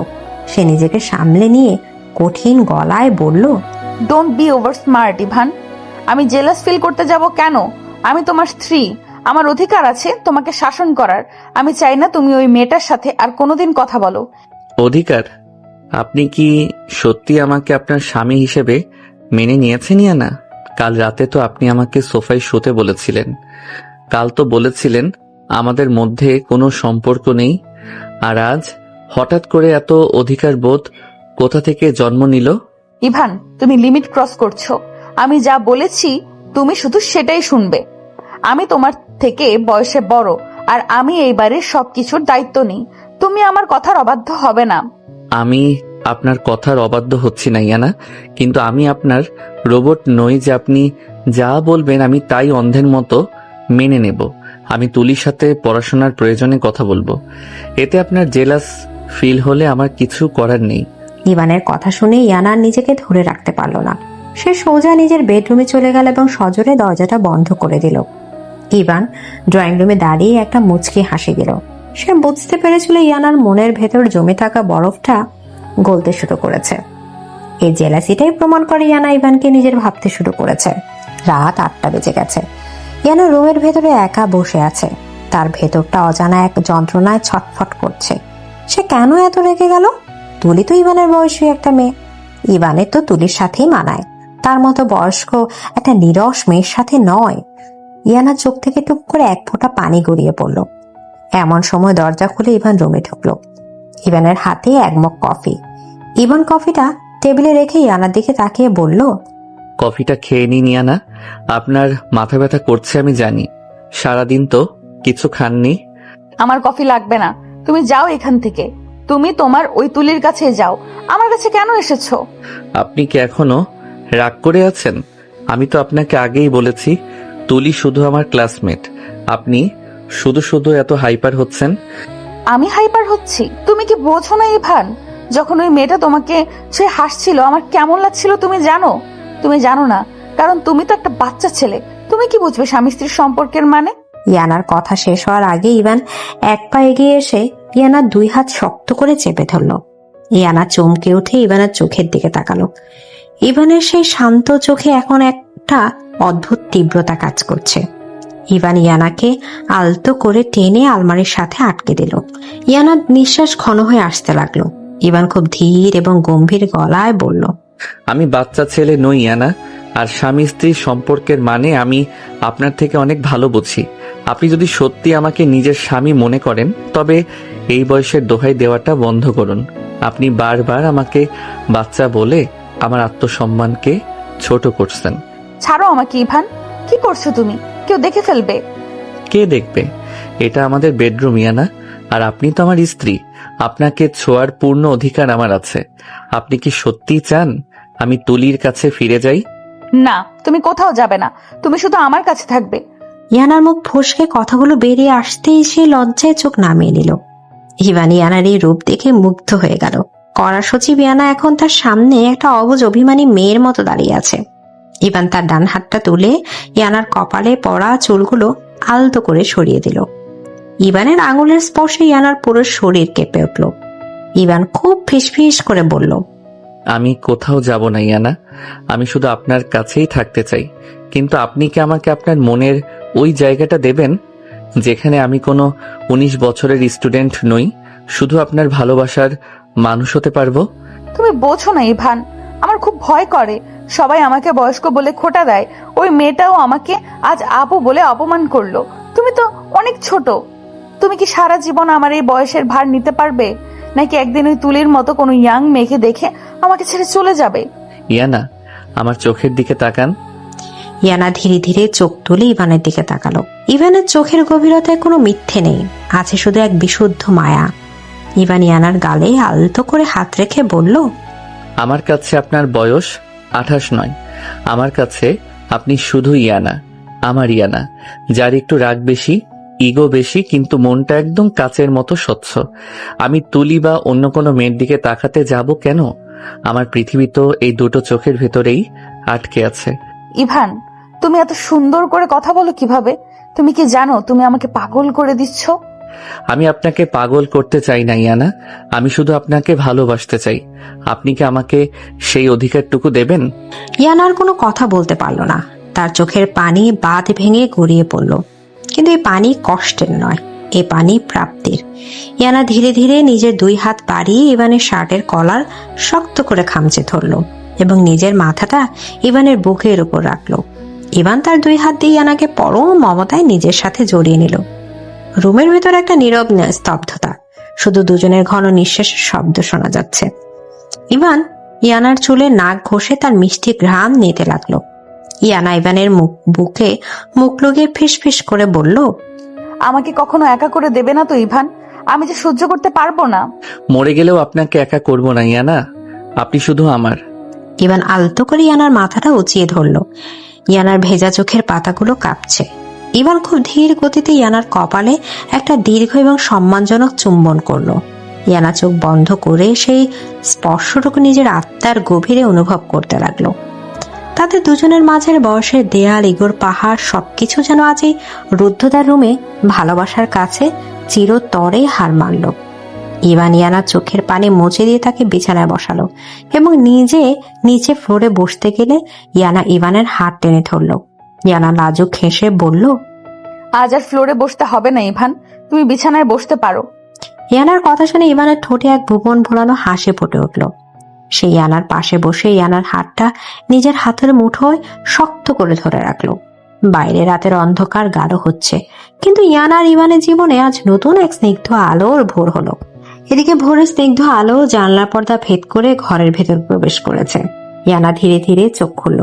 চোখ খুলে সে দেখলো সে ইভানের বুকের ওপর মাথা রেখে ঘুমাচ্ছে। ইভানের একটা হাত ইয়ানার কোমর শক্ত করে জড়িয়ে আছে। ইয়ানার 28 বছরের জীবনে এত শান্তিতে সে কোনো দিন ঘুমায়নি। ইভানের গায়ের মিষ্টি একটা সুবাস ইয়ানার মস্তিষ্ককে অবশ করে দিচ্ছে।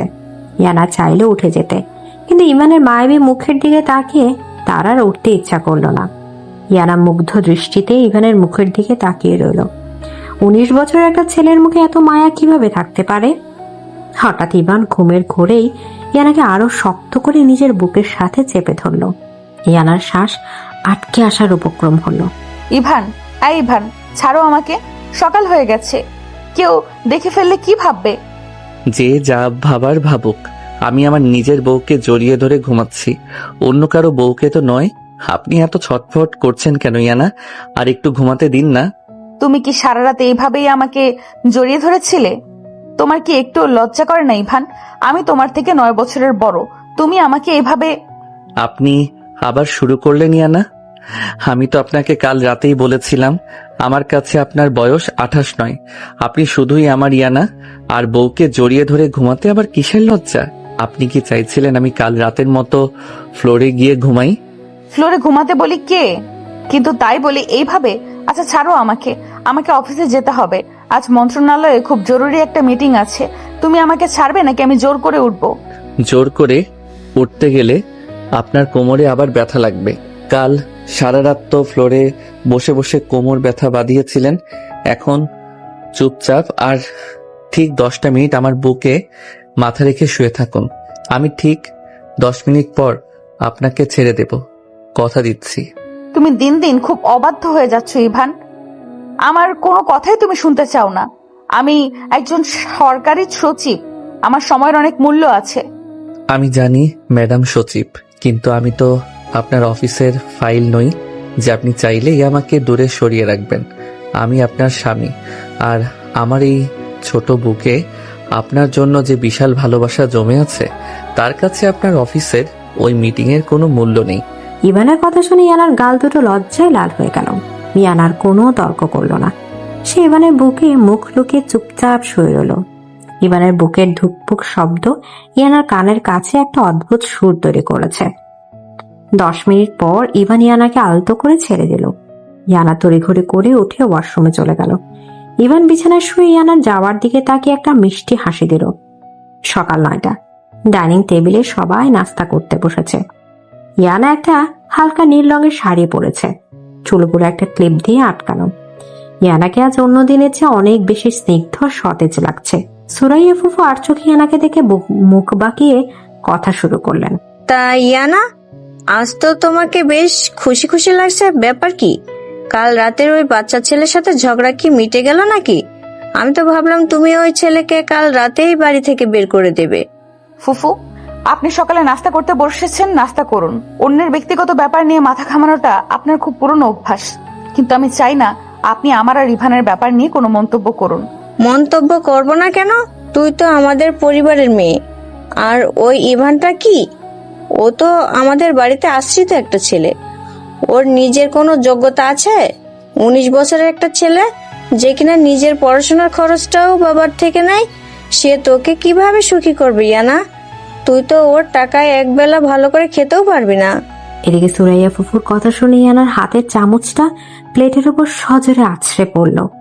ইয়ানার চোখ দুটো রাগে জ্বলতে শুরু করেছে।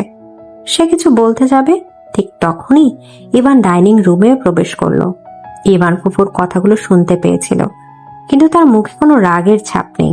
সে খুব শান্ত পায়ে ইয়ানার পাশের চেয়ারটা এসে বসলো। গুড মর্নিং ফুপু।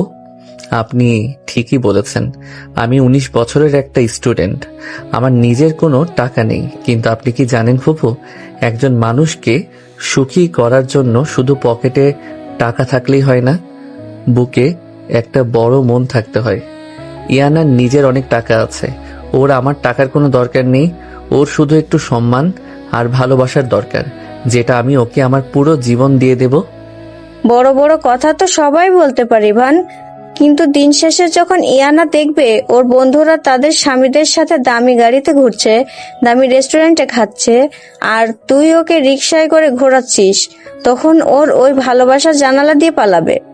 ফুফু, জাস্ট স্টপ ইট। আপনি কি আমাকে আপনার মতো লোভী ভেবেছেন? আমার দামি গাড়ি বা দামি রেস্টুরেন্টের কোনো শখ নেই। ইভান যদি আমাকে রিক্সা করেও পুরো ঢাকা শহর ঘোরায়, আমি তাতেই সবচেয়ে বেশি খুশি হব। কারণ ইভান আমাকে সম্মান করতে জানে, যে রফিক সাহেবের মতো কোটিপতি লোকগুলোও জানে না। আপনি আর একটাও বাজে কথা বলবেন না ইভানকে নিয়ে। শান্ত হন ইয়ানা। ফুপু গুরুজন মানুষ, ওনার কথায় রেগে যাওয়ার কিছু নেই। ফুপু ওনার অভিজ্ঞতার জায়গা থেকে কথাগুলো বলছেন। কিন্তু আমি কথা দিচ্ছি ফুপু, পড়াশোনা শেষ করে আমি একদিন অনেক বড় একটা আইটি ফার্ম দেব। তখন ইয়ানাকে আমি নিজের টাকায় দামি গাড়িতেই ঘোরাবো, আপনারা শুধু আমাদের জন্য দোয়া করবেন। ইভানের এমন ঠান্ডার পরিপক্ক কথা শুনে সুরাইয়া ফুফু আর কিছু বলার সুযোগ পেলেন না। তিনি গজগজ করতে করতে উঠে চলে গেলেন। ইয়ানা অবাক দৃষ্টিতে ইভানের দিকে তাকিয়ে রইল। কেউ তাকে এতক্ষণ অপমান করলো আর সে একটু রাগ করলো না। ইয়ানার বুকের ভেতর ইভানের প্রতি সম্মানটা যেন আরো কয়েক গুণ বেড়ে গেল। তুমি এত শান্ত কিভাবে থাকতে পারো ইভান?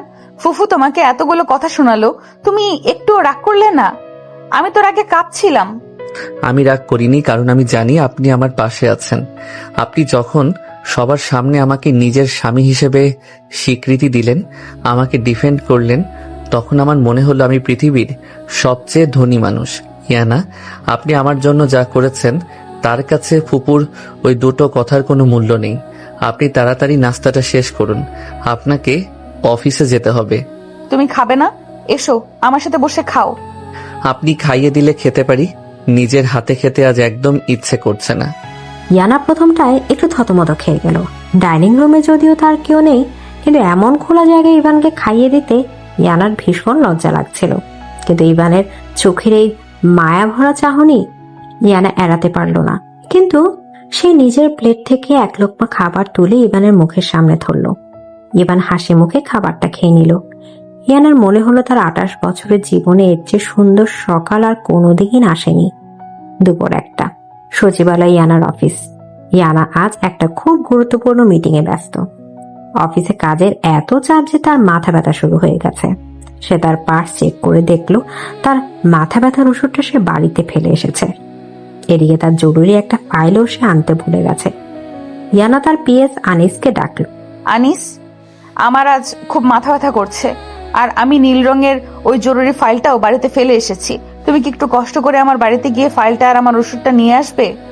অবশ্যই ম্যাডাম, আমি এখনই যাচ্ছি। 8 ঘন্টা পর ইয়ানার কেবিনের দরজা নক হলো। ইয়ানা চোখ বন্ধ করে চেয়ারে মাথা এলিয়ে বসেছিল। সে ভাবলো আনিস ফিরে এসেছে। ভেতরে এসো আনিস, ফাইলটা টেবিলের উপর রাখো। আনিস নয় ম্যাডাম, আমি ইভান। আপনার ফাইল আর ওষুধ নিয়ে এসেছি। ইভানের গলা শুনে ইয়ানা চমকে চোখ খুলল। ইভান একটা সাদা শার্ট আর কালো প্যান্ট পরে দাঁড়িয়ে আছে, হাতে সেই নীল রঙের ফাইল আর একটা ওষুধের পাতা। ইয়ানা অবাক হয়ে উঠে দাঁড়ালো। তুমি তুমি এখানে কেন এসেছো? আনিস কোথায়? আনিস ভাইয়া ড্রয়িং রুমে অপেক্ষা করছিলেন। আমি দেখলাম আপনার ফাইল আর ওষুধ দরকার, তাই আমি নিজেই নিয়ে এলাম। আপনি তো না খেয়ে ওষুধ খাবেন না, তাই আমি বাসা থেকে আপনার জন্য খাবারও নিয়ে এসেছি। ইভান, এটা আমার অফিস, এখানে আমি একজন কড়া সচিব। তুমি এখানে এভাবে চলে আসবে আমি ভাবতেও পারিনি। অফিসের সবাই যদি দেখে তারা কি ভাববে? তারা তো জানে না আমার বিয়ে হয়েছে। কেউ কিছু ভাববে না ইয়ানা, আর ভাবলেই বাকি। আমি তো চুরি করে আসিনি, আমি আমার স্ত্রীর কাছে এসেছি। আপনি কি লজ্জিত যে আমি আপনার স্বামী? না না, একদম না ইভান, আমি লজ্জিত নই। আমি শুধু ভাবছিলাম আমার বয়সটা, অফিসের লোকজন যদি তোমাকে দেখে হাসাহাসি করে। কেউ হাসবে না ইয়ানা, আপনি আগে খাবারটা খেয়ে ওষুধটা খেয়ে নিন। আপনার মুখ দেখে বুঝতে পারছি আপনার মাথা খুব ব্যথা করছে। ইভান টিফিন ক্যারিয়ার থেকে খাবার বের করে টেবিলের উপর গুছিয়ে রাখলো। ইয়ানা বাধ্য মেয়ের মতো খাবার খেতে শুরু করলো। ইভান ইয়ানার জন্য এক গ্লাস পানি ঢেলে রাখলো। ঠিক তখনই ইয়ানার কেবিনের দরজা খুলে ভেতরে ঢুকলো মাহমুদ সাহেব। মাহমুদ সাহেব এই অফিসের একজন দুর্নীতিবাজ অফিসার এবং ইয়ানার প্রবল প্রতিদ্বন্দ্বী। আরে ম্যাডাম, আপনি খাবার খাচ্ছেন? আমি কি ডিস্টার্ব করলাম? তা এই সুন্দর ছেলেটিকে আপনার নতুন পিএস নাকি? ও সরি, আপনার তো পিএ আছে। তা ভাই, তুমি কোন কলেজে পড়ো? ম্যাডামের ছোট ভাই নাকি তুমি? মাহমুদ সাহেবের কথা স্পষ্ট একটা তাচ্ছিল্যের সুর ছিল। ইয়ানা খাওয়া থামিয়ে রাগী চোখে মাহমুদ সাহেবের দিকে তাকালো।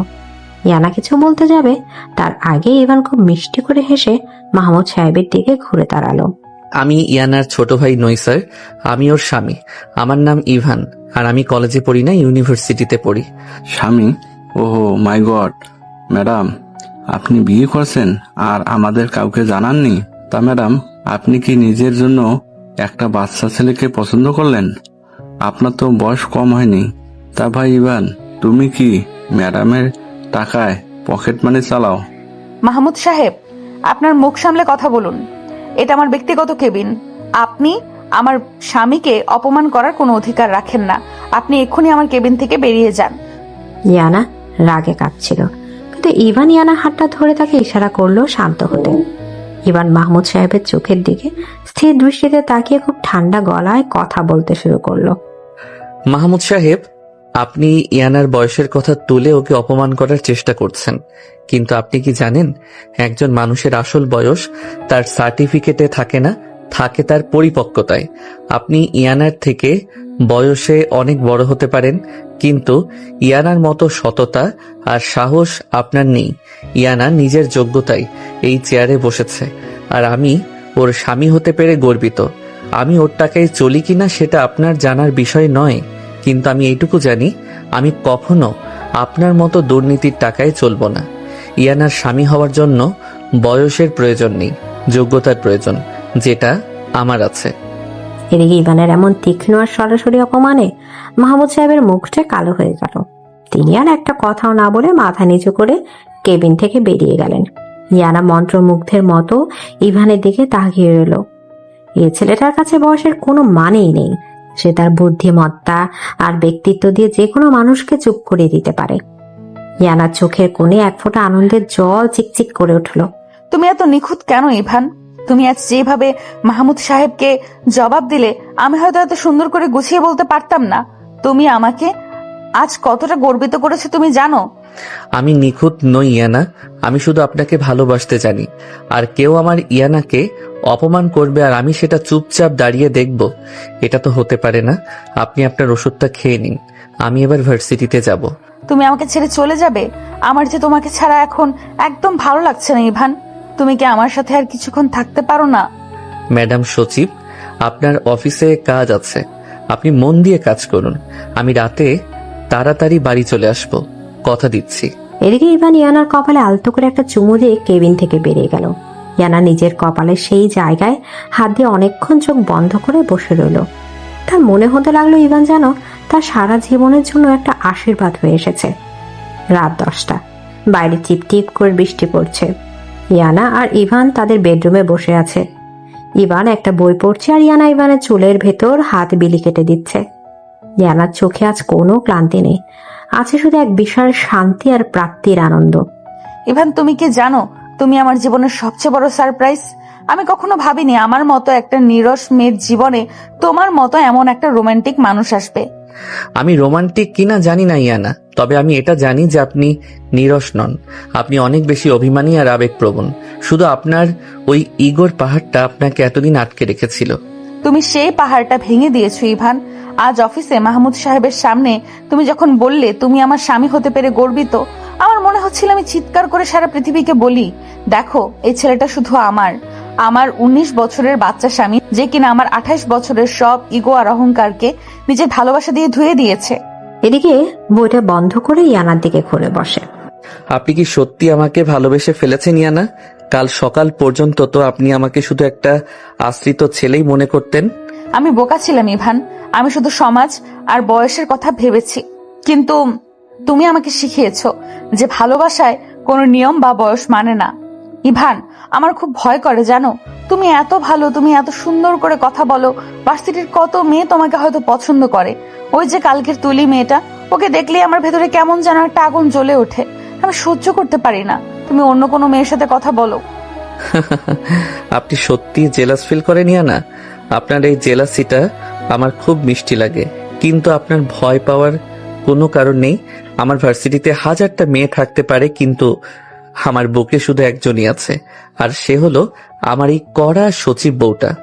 আমাকে কথা দাও ইভান, তুমি কখনো আমাকে ছেড়ে যাবে না। আমার বয়স যখন আরো বাড়বে, যখন আমাকে দেখতে আর সুন্দর লাগবে না, তখনও কি তুমি আমাকে এইভাবেই ভালোবাসবে?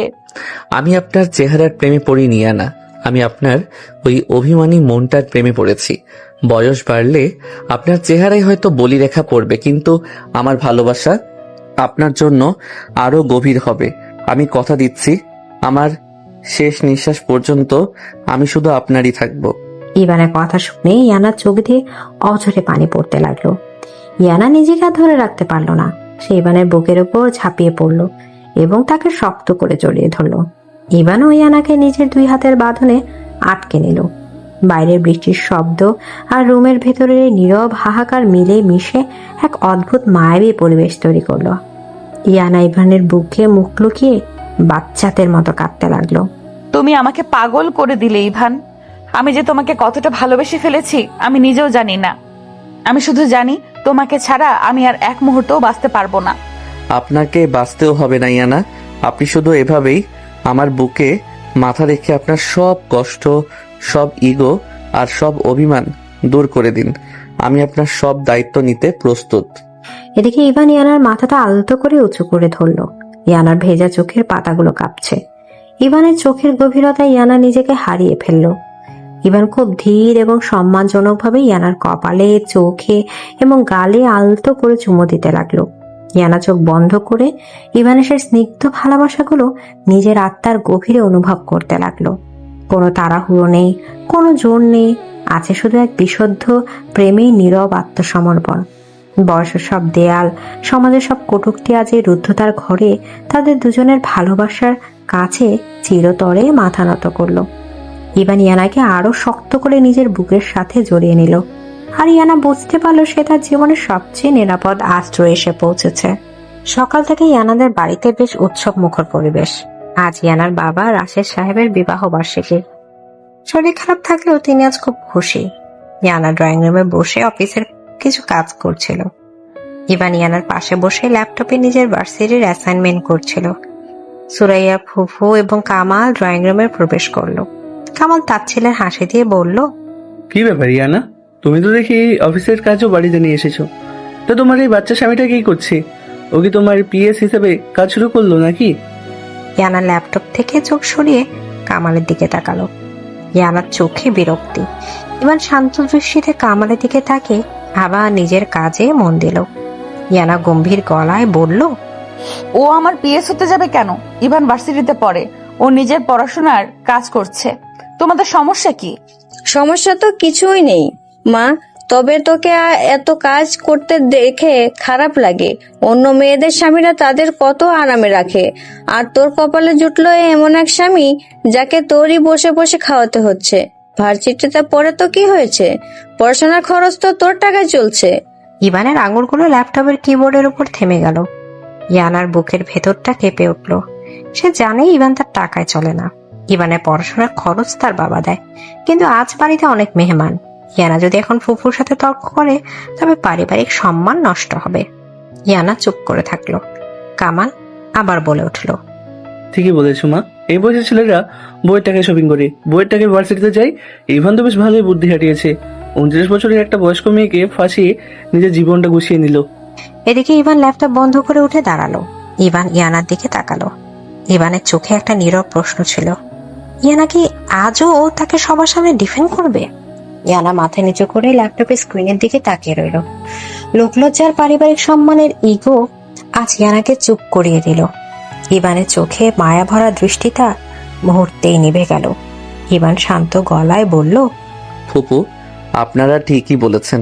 আমি ইয়ানার যোগ্য নই। আমার নিজের কোনো আয় নেই। আপনারা ইয়ানার পরিবারের লোক, আপনাদের কথা বলার অধিকার আছে। ইয়ানা, আমি একটু বাইরে যাচ্ছি। ইভানের গলার স্বর এতই ঠান্ডার অনুভূতিহীন ছিল যে ইয়ানার বুকটা ধক করে উঠল।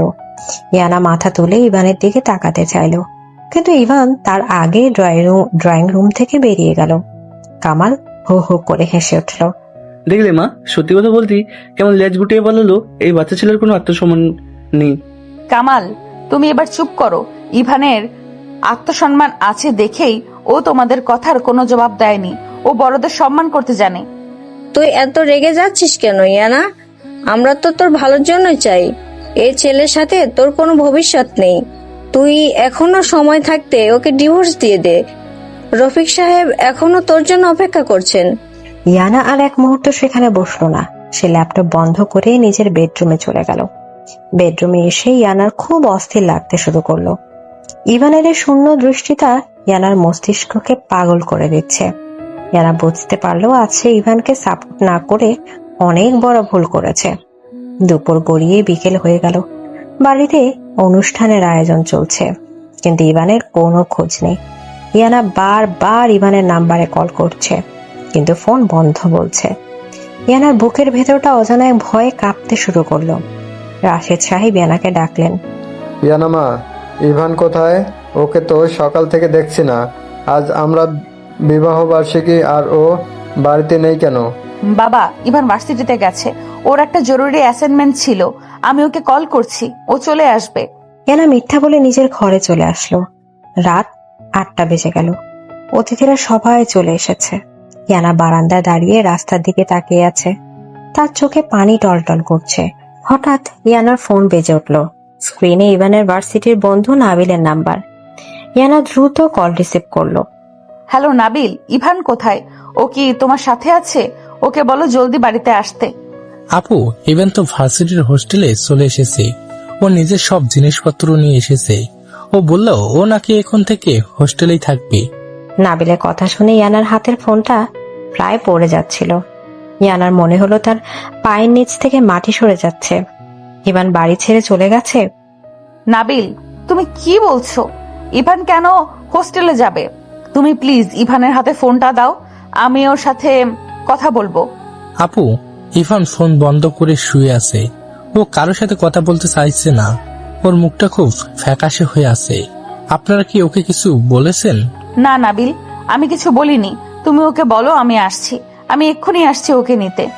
ইয়ানা কল কেটে দিয়ে পাগলের মতো আলমারি থেকে ইভানের জামা কাপড় খুঁজতে লাগলো। আলমারি খুলে ইয়ানা দেখলো ইভানের বেশিরভাগ শার্ট আর বইপত্র সেখানে নেই। ইভান নীরবে নিজের জিনিসপত্র গুছিয়ে নিয়ে চলে গেছে। ইয়ানা টেরই পায়নি। ইয়ানা আলমারির দরজা ধরে ফ্লোরে বসে পড়ল। তার 28 বছরের জীবনে আজ প্রথমবার সে এত অসহায় অনুভব করছে। ইয়ানা হাউ মাউ করে কেঁদে উঠল।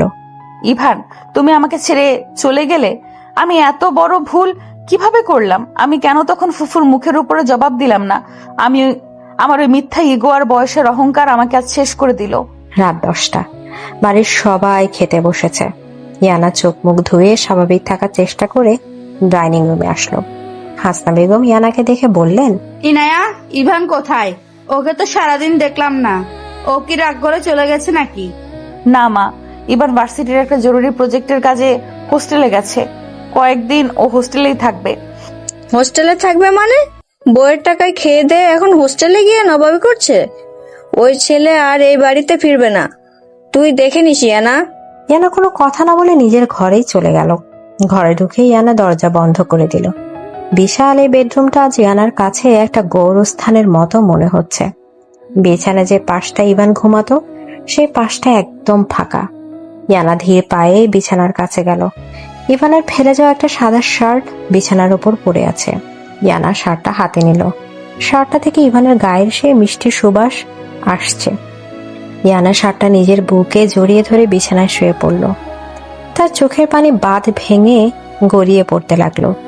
ইয়ানার মনে পড়তে লাগলো গত কয়েকদিনের স্মৃতিগুলো। তুমি আমাকে বলেছিলে তুমি কখনো আমাকে একা করবে না ইভান। আজ তুমি আমাকে এত বড় একটা শূন্যতার মাঝে ফেলে চলে গেলে। তুমি তো জানতে আমি তোমাকে ছাড়া আর এক মুহূর্তও থাকতে পারি না। তুমি আমাকে এত ভালোবেসে আবার এত দূরে কেন ঠেলে দিলে? ইয়ানা ডুকরে ডুকরে কাঁদতে লাগলো। তার মনে হচ্ছে কে যেন তার বুকের ভেতর থেকে হৃৎপিণ্ডটা টেনে বের করে নিচ্ছে। ইয়ানা সারা রাত ইভানের শার্টটা জড়িয়ে ধরে কাঁদলো। এক ফোঁটা ঘুমও তার চোখে আসলো না। পরের দিন সকাল, ইয়ানা অফিসে যাওয়ার জন্য তৈরি হলো, কিন্তু তার চোখের নিচে কালি পড়ে গেছে। ইয়ানা আয়নার সামনে দাঁড়িয়ে নিজের ফ্যাকাশে মুখের দিকে তাকালো। এই যে ইয়ানা, তুমি তো অনেক বড় সচিব ছিলে। তোমার তো ইগোর কোনো অভাব ছিল না। আজ একটা 19 বছরের ছেলের জন্য তোমার এই অবস্থা? হ্যাঁ, এটাই সত্যি। আমার ওই সচিব পদের কোনো দাম নেই ইভানকে ছাড়া।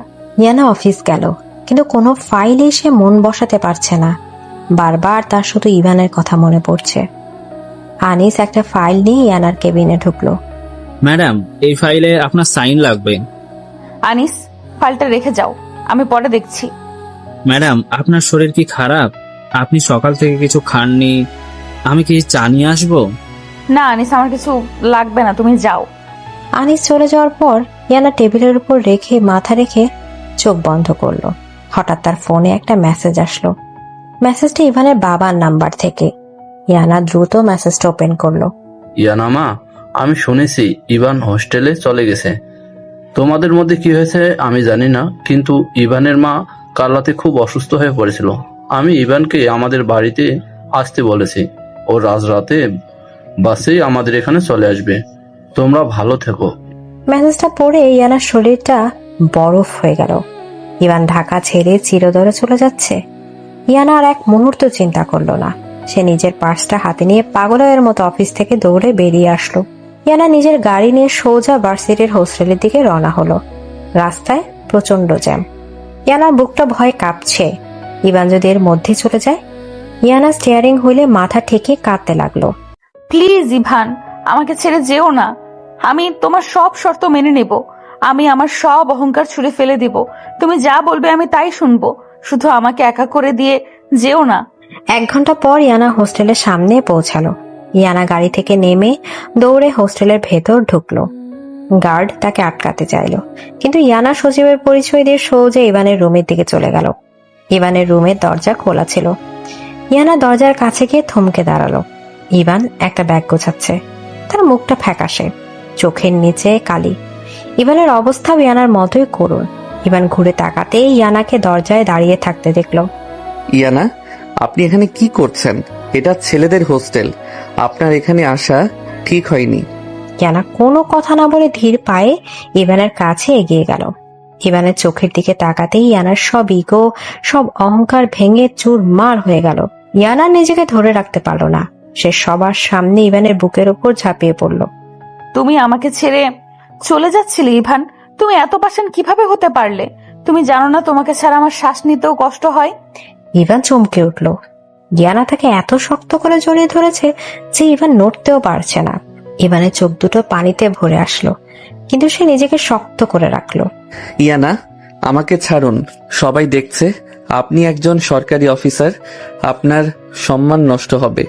চলে যাক আমার সম্মান, চলে যাক আমার এই পদমর্যাদা। আমার কিচ্ছুর দরকার নেই। আমার শুধু তোমাকে দরকার ইভান। তুমি আমাকে মাফ করে দাও।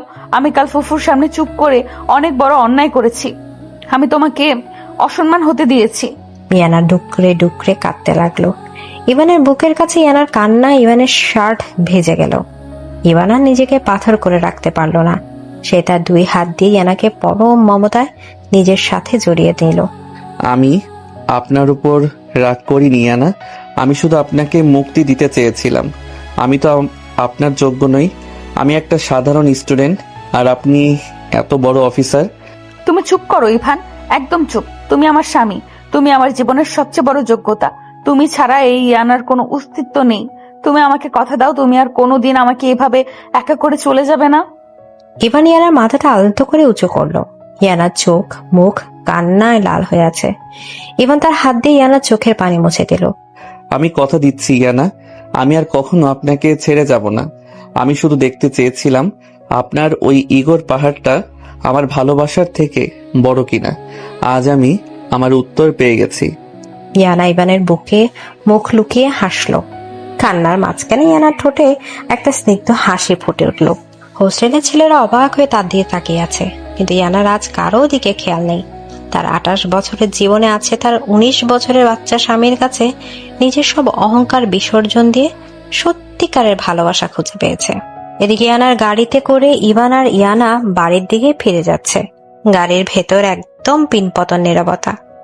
ইয়ানা এক হাতে স্টিয়ারিং ধরে আছে আর অন্য হাতে ইভানের হাতটা শক্ত করে আঁকড়ে ধরে আছে। ইভান এক দৃষ্টিতে জানালার বাইরের দিকে তাকিয়ে আছে। ইয়ানার চোখ থেকে অনবরত পানি গড়িয়ে পড়ছে। ইয়ানা ইভানের নীরবতা সহ্য করতে না পেরে ফুপিয়ে কেঁদে উঠল। ইভান সাথে সাথে ইয়ানার দিকে ফিরে তাকালো। তুমি কি এখনো আমার উপর রাগ করে আছো ইভান? তুমি তো আমাকে কথা দিলে আর কখনো ছেড়ে যাবে না, কিন্তু তোমার এই নীরবতা যে আমাকে ভেতর থেকে কুড়ে কুড়ে খাচ্ছে। তুমি আমাকে বকা দাও, আমাকে শাস্তি দাও, কিন্তু প্লিজ এইভাবে চুপ করে থেকো না। আমি তোমার এই শূন্য দৃষ্টি আর সহ্য করতে পারছি না। আমি আপনার উপর রাগ করিনি ইয়ানা। আমি তো শুধু ভাবছি আপনার কথা। আপনি একজন এত বড় সরকারি অফিসার। সচিবালয়ে সবাই আপনাকে বাঘের মতো ভয় পায়, আর আজ আপনি সেই পদের অহংকার, আপনার বয়সের ইগো সবকিছু একটা সাধারণ ছেলের জন্য হোস্টেলের সবার সামনে বিসর্জন দিয়ে আসলেন। আপনার কি একবারও নিজের সম্মানের কথা মনে পড়ল না? সম্মান? কিসের সম্মান ইভান? যে সম্মান আমাকে আমার ভালোবাসার মানুষটার থেকে দূরে সরিয়ে রাখে, সেই সম্মানের কথা সেই সম্মানের আমার দরকার নেই। তুমি চলে যাওয়ার পর আমি বুঝতে পেরেছি আমার এই 28 বছরের জীবনে আমি যা কিছু অর্জন করেছি তার কোনো মূল্যই নেই যদি দিন শেষে তুমি আমার পাশে না থাকো। তুমি আমার সবচেয়ে বড় অহংকার ইভান। আমি আর কখনো আপনাকে একা করব না ইয়ানা। আমি তো শুধু আপনার ওই ইগোর দেয়ালটা ভাঙতে চেয়েছিলাম। আপনি যখন সবার সামনে আমাকে নিজের স্বামী হিসেবে বুকে টেনে নিলেন তখন আমার মনে হলো আমি পুরো পৃথিবী জয় করে ফেলেছি। আপনি শুধু আমার ইয়ানা, আর কারো না। আমাকে আর কোনোদিন নিজেকে অযোগ্য বলবে না ইভান। তুমি যদি অযোগ্য হও তাহলে এই পৃথিবীতে আমার যোগ্য আর কেউ নেই। তুমি শুধু 19 বছরের একটা ছেলে নাও। তুমি আমার অভিভাবক, তুমি আমার স্বামী। আমি সারা জীবন তোমার এই বুকে মাথা গুজে বেঁচে থাকতে চাই। ইয়ানার কথা শুনে ইভানের ঠোঁটে এক অদ্ভুত প্রশান্তির হাসি ফুটে উঠল। ইভান তার ডান হাতটা বাড়িয়ে ইয়ানার চোখের পানি আলতো করে মুছে দিল। ইয়ানা গাড়িটা রাস্তায় একপাশে ব্রেক কষে থামিয়ে ইভানের বুকের উপর ঝাঁপিয়ে পড়ল। ইভান ইয়ানার চুলে বড় মমতায় হাত বুলিয়ে দিতে লাগলো। কিছুক্ষণ পর ইয়ানা গাড়ি স্টার্ট দিল। তারা দুজনে বাড়িতে এসে পৌঁছালো, কিন্তু ড্রয়িং রুমে ঢুকতেই ইয়ানা থমকে দাঁড়ালো। ড্রয়িং রুমে ইয়ানার বাবা, মা, ফুফু, কামালের সাথে ইভানের বাবা আবরার সাহেব এবং ইভানের মা সালমা বেগম বসে আছেন। সালমা বেগম ইয়ানাকে দেখেই বসা থেকে উঠে দাঁড়ালেন। এসেছো তুমি? আমার ছেলেকে হোস্টেল থেকে ভুলিয়ে ভালে আবার এই বাড়িতে নিয়ে এসেছো? তোমার তো কোনো লজ্জা শরম নেই ইয়ানা। 28 বছরের একটা বয়স্ক মেয়ে হয়ে তুমি 19 বছরের একটা বাচ্চার জীবনটা এভাবে কি নষ্ট করে দিচ্ছ? তোমার কি একটু মায়া হলো না আমার ছেলেটার উপর? দেখো ভাবি, আমি তো আগেই বলেছিলাম এই মেয়ে কোনোদিন ওই ছেলেকে ছাড়বে না। সচিবের ক্ষমতা দেখিয়ে ওকে জোর করে আটকে রেখেছে। ইভান তো কাল রাতেই এই বাড়ি থেকে চিরতরে চলে গিয়েছে। ফুপু, আপনি আপনার মুখটা এবার বন্ধ রাখবেন। আমি কাল বাড়ি থেকে চলে গিয়েছিলাম ঠিকই, কিন্তু আমি ইয়ানাকে ছেড়ে যাইনি।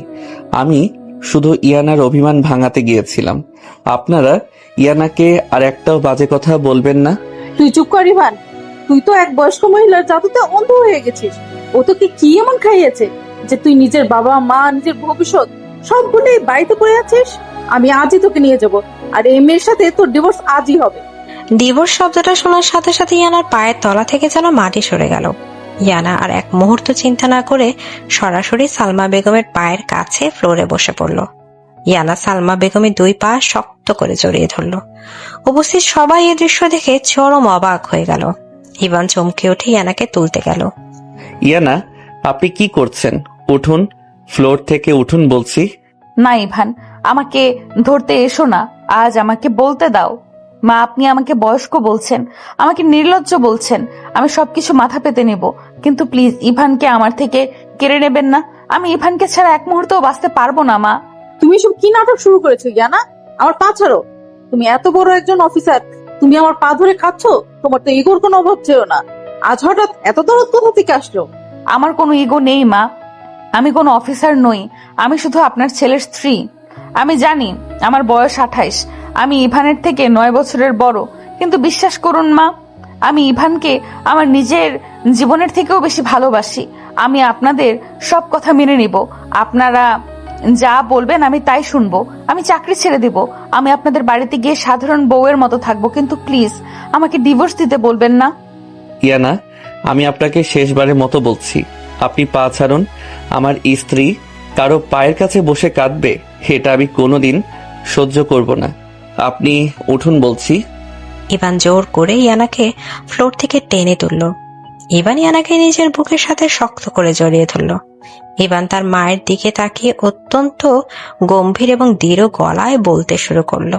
মা, তুমি জানতে চেয়েছিলে না ইয়ানা আমাকে কি জাদু করেছে?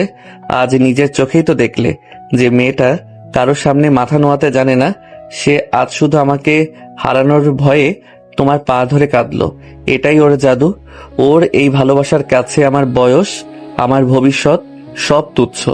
তুমি যদি আজ ইয়ানাকে আমার থেকে আলাদা করতে চাও, তাহলে তোমাকে তোমার ছেলের মৃতদেহ দেখতে হবে। ইভান, তুই এসব কি বলছিস বাবা? শান্ত হ। সালমা, তুমি আর একটা কথাও বলবে না। আমি রাশিদকে আগেই বলেছিলাম আমাদের ছেলেটার মন অনেক বড়, ও যেটা ভালো বুঝবে সেটাই করবে। আর ইয়ানামা, তুমি কেঁদো না। তোমার মতো এমন একটা হিটের টুকরো মেয়েকে বৌমা হিসেবে আমরা সত্যি ধন্য। আমাকে মাফ করে দিস মা। আমি আসলে সমাজের কথা ভেবে অনেক ভয় পেয়ে গিয়েছিলাম। আমি ভাবতাম তুই অনেক রাগী, তুই হয়তো আমার ছেলেটাকে কষ্ট দিবি, কিন্তু আজ তোর চোখের পানি প্রমাণ করে দিল তুই আমার ইভানটাকে কত ভালোবাসিস। আমি আর কখনো তোদের আলাদা করার কথা মুখে আনবো না। এদিকে সুরাইয়া ফুফু এবং কামাল অপমানিত হয়ে মাথা নিচু করে সেখান থেকে নিজেদের ঘরে চলে গেল। রাশেদ সাহেব হাসি মুখে ইভানকে বুকে জড়িয়ে ধরলেন। রাত 11টা। ইয়ানার বেডরুমে আজ খুব সুন্দর করে সাজানো হয়েছে। ইয়ানা ওয়াশরুম থেকে ফ্রেশ হয়ে বের হলো, পরনে হালকা গোলাপি রঙের শিফন শাড়ি। ইভান ব্যালকনিতে দাঁড়িয়েছিল। ইয়ানাকে দেখে ইভান মুগ্ধ দৃষ্টিতে তাকিয়ে রইল। আপনাকে আজ এত সুন্দর লাগছে কেন ইয়ানা? আমার তো মনে হচ্ছে আমি চোখের পলক ফেললেই আপনি হারিয়ে যাবেন। তুমি কি আমাকে পাম দিচ্ছ ইভান? আমি তো বয়স্ক একটা মেয়ে, আমার চেহারায় কি আর আগের মতো জৌলুস আছে? আপনি আবার সেই একই কথা শুরু করলেন। আজ কিন্তু আমি সত্যি সত্যি রাগ করবো ইয়ানা। আমি আর কোনোদিন বয়সের কথা বলবো না ইভান। আজ থেকে আমার 19, ঠিক তোমার মতো। তুমি আমার জীবনে এসে আমাকে নতুন করে বাঁচতে শিখিয়েছো। আমি আজ সত্যিই খুব খুশি। আমি জানি ইয়ানা, আপনার ওই 2 চোখে আমি আজ শুধু আমার জন্য অগাধ প্রেম দেখতে পাচ্ছি। কিন্তু আজ নিচে ড্রয়িং রুমে আপনি মাকে যা বলেছেন তা কি সত্যি? আপনি কি সত্যি আমার জন্য নিজের চাকরি ছেড়ে দিতে পারবেন? আমার কাছে তোমার থেকে বেশি মূল্যবান আর কিছুই নেই ইভান। আমি একজন সচিব হিসাবে অনেক মানুষের সম্মান পেয়েছি ঠিকই, কিন্তু যে শান্তি আমি তোমার বুকে মাথা রেখে পেয়েছি সেটা পৃথিবীর কোনো পদে নেই। তুমি যদি চাও আমি কালকেই আমার রেজিগনেশন লেটার জমা দিয়ে দিব। কখনো না ইয়ানা, আমি কখনোই চাই না আপনি আপনার আত্মপরিচয় হারিয়ে ফেলুন। আমি তো আপনাকে ওই কড়া সচিব রূপেই ভালোবেসেছিলাম। আপনার ওই ইগো, আপনার ওই রাগ, আপনার ওই কঠোরতা সবকিছু মিলিয়েই তো আপনি আমার ইয়ানা। আমি শুধু চাই আপনি অফিসে সচিব হয়ে থাকুন, কিন্তু এই রুমের ভেতর আপনি শুধু আমার অভিমানী বউটা হয়ে থাকবেন। তুমি আমার রাজা ইভান, তুমি আমার সব। আমি তোমার সব কথা শুনবো। তুমি আমাকে যেভাবে রাখবে আমি সেইভাবেই থাকবো। আমি আপনাকে রানীর মতো করে রাখবো ইয়ানা। আমার জীবনের শেষ নিঃশ্বাস পর্যন্ত আমি আপনাকে ঠিক এভাবেই ভালোবেসে যাব। ইভান খুব ধীর এবং সম্মানজনক ভাবে ইয়ানার কপালে একটা দীর্ঘ চুমু দিল। এরপর ইভান ইয়ানার চোখের পানে মুছে দিয়ে খুব আদরে তার ঠোঁট দুটো নিজের দখলে নিয়ে নিল। ইয়ানা নিজেকে সম্পূর্ণভাবে ইভানের কাছে সমর্পণ করে দিল। 3 বছর পর সকালের মিষ্টি রোদ এসে পড়েছে ড্রয়িং রুমে। 3 বছরে অনেক কিছুই বদলে গেছে। ইভান এখন আর শুধু ভার্সিটি স্টুডেন্ট নেই, সে এখন দেশের অন্যতম সফল এবং কনিষ্ঠ আইটি এন্টারপ্রেনার।